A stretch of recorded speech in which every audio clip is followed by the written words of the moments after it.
Olá pessoal, graças e paz. Nosso vídeo da saúde de hoje fala da coluna cervical.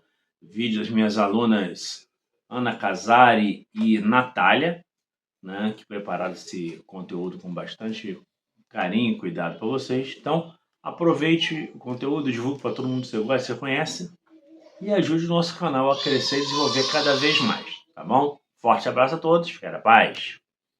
Trabalho conduzido pelas alunas Natália e Ana Luísa.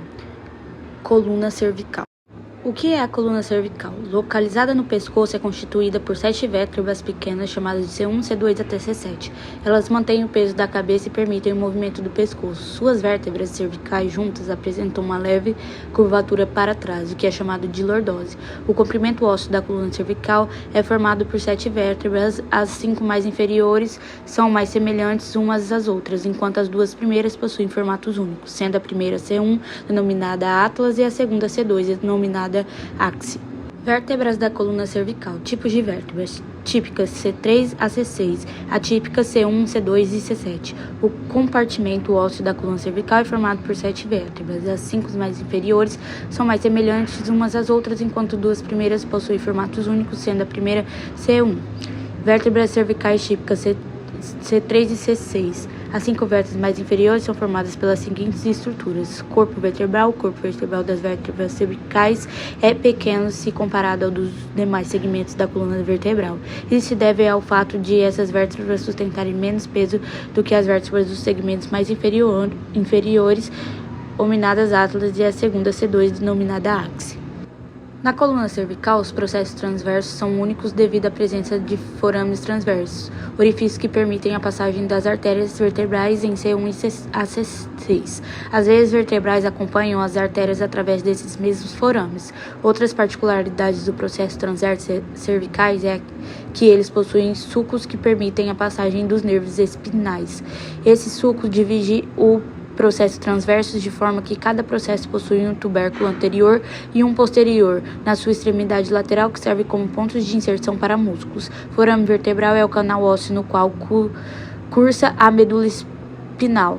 Possui um formato triangular e é mais amplo no segmento cervical do que nos demais, para acomodar a intumescência da parte cervical da medula espinal, que fornece toda a inervação para os membros superiores. Uma intumescência semelhante é vista no segmento lombar da medula espinal, para acomodar a inervação dos membros inferiores. O canal vertebral é formado pelo aspecto posterior do corpo vertebral e pelo arco vertebral. Arco vertebral refere-se aos componentes posterolaterais de forame vertebral. Vértebras atípicas: Atlas C1, Axis C2 e C7. As 2 primeiras vértebras cervicais são vértebras especializadas, adaptadas para permitir a movimentação da cabeça e para acomodar a articulação com o crânio. Atlas C1.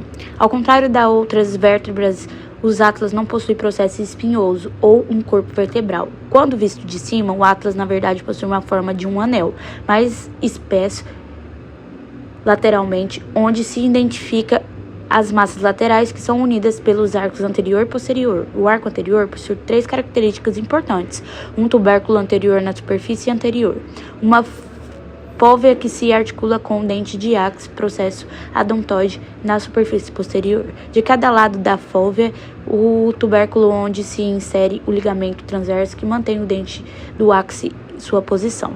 O arco posterior do Atlas, em vez de um processo espinhoso, possui uma protrusão conhecida como tubérculo posterior. Além disso, sulcos para artérias vertebrais são encontrados logo posteriormente às facetas articulares superiores, localizadas nas massas laterais. Na superfície superior e inferior das massas laterais, há facetas que se articulam com outros ossos. Superiormente, as facetas se articulam com os côndilos de ossos occipitais, formando articulações tanto occipitais. Inferiormente, eles se articulam com o axis, formando articulações antantoaxiais laterais.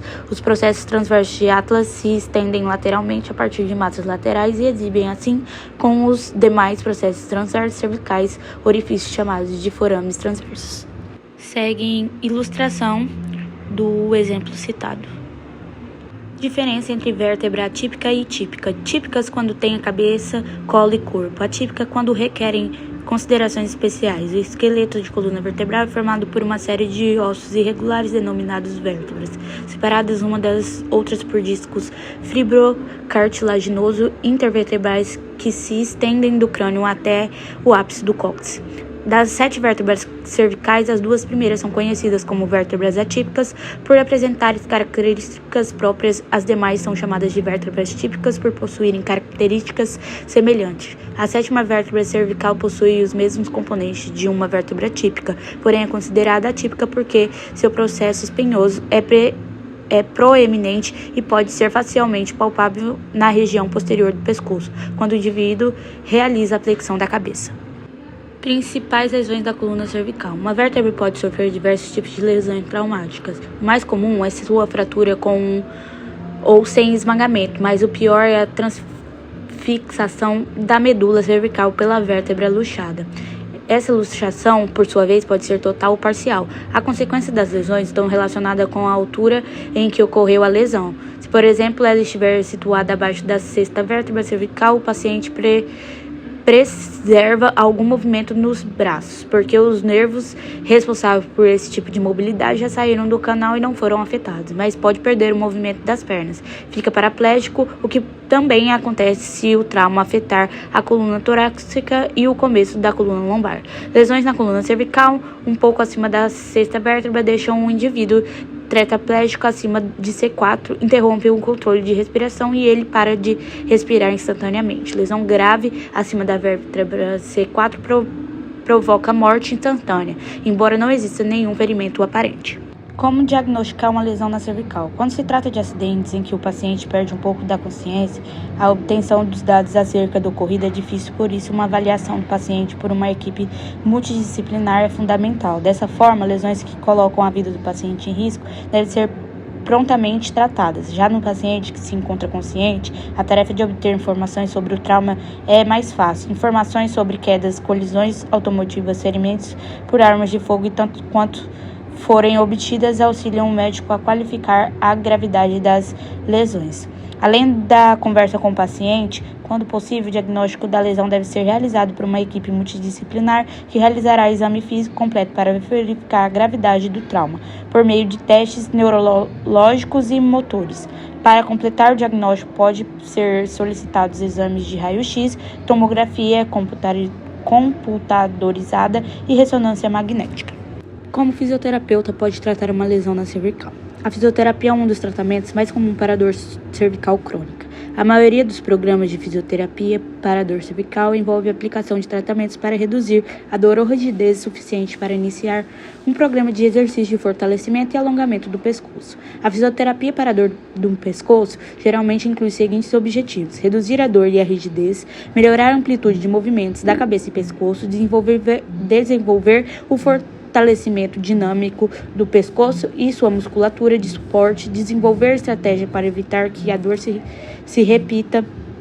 Mesmo que a dor não possa ser completamente eliminada, a fisioterapia pode desenvolver um papel importante na melhora da postura do pescoço e na função para o movimento diário. Como fisioterapeuta pode tratar uma lesão na cervical? Dor crônica não especificada, quando a dor no pescoço persiste ou se repete, pode ser difícil identificar a origem ou o mecanismo exato da dor.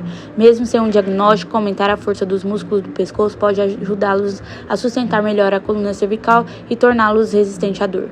Se recuperar de uma lesão, algumas lesões por feito chicote podem danificar os tecidos moles e articulações do pescoço, resultando a dor ou rigidez que podem durar semanas ou mais.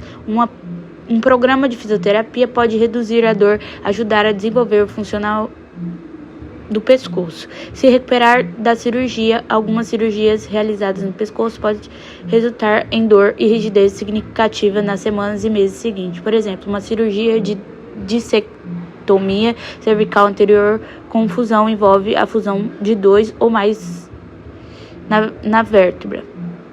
Nesses casos, a fisioterapia pode ajudar a trabalhar a rigidez, aumentar a função do pescoço, reduzir e prevenir espasmos dolorosos à medida que os músculos são recondicionados. A fisioterapia para o pescoço também pode ser recomendada em outros casos, como parte de um programa de tratamento maior por outras doenças ou condições crônica. Métodos de tratamento fisioterapêutico para lesões na coluna cervical. Existem duas formas comuns de fisioterapia. Fisioterapia passiva, que envolve tratamentos sendo aplicados sem esforço do paciente. Vários métodos de tratamento estão disponíveis, como aplicação de compressas de gelo, terapia de calor, massagem terapêutica, ultrassom, eletroterapia e outros. O objetivo da fisioterapia passiva é ajudar a reduzir a dor e o inchaço. Fisioterapia ativa, que envolve o paciente movendo seu próprio corpo por meio de exercícios e alongamentos.